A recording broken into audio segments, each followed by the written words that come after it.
Hi, my name is David Paragas, and I'm Legislative Counsel to AOFA. Next year, a legislative budget year, will be a challenging year for the state of Ohio in that we're looking at a possible $7 billion to $8 billion deficit. With that deficit comes challenges not only to legislators, but to the administration and to those who rely on state budgets for funding, like AOFA. As a result of that, there'll be a lot of mixed messages out there with legislators.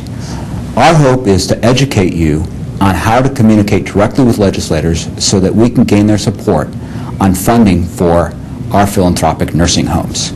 There are a lot of mixed messages out there from the for-profit nursing homes and from other entities out there in terms of how Medicaid should be distributed.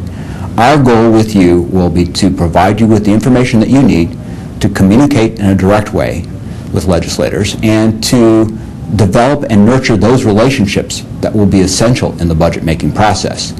We'll be hosting several regional meetings around the state of Ohio that will provide for you these skill sets in a meaningful way. We will then be following up with you to ensure that you're taking those tools that you have learned and those skill sets to deploying them in the most meaningful way with legislators. The legislative process, and in particular the budget process, is one that is a long-term program.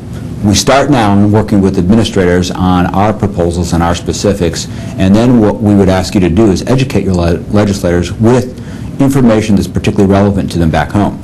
As a lobbyist, they hear the information I provide for them, but what's most important is what they hear back in the legislative districts.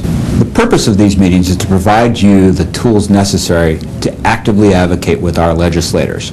Our opponents are already out misrepresenting the facts, and it's urgent that you meet with legislators with the right information. Without this information, they may make critical mistakes for our industry.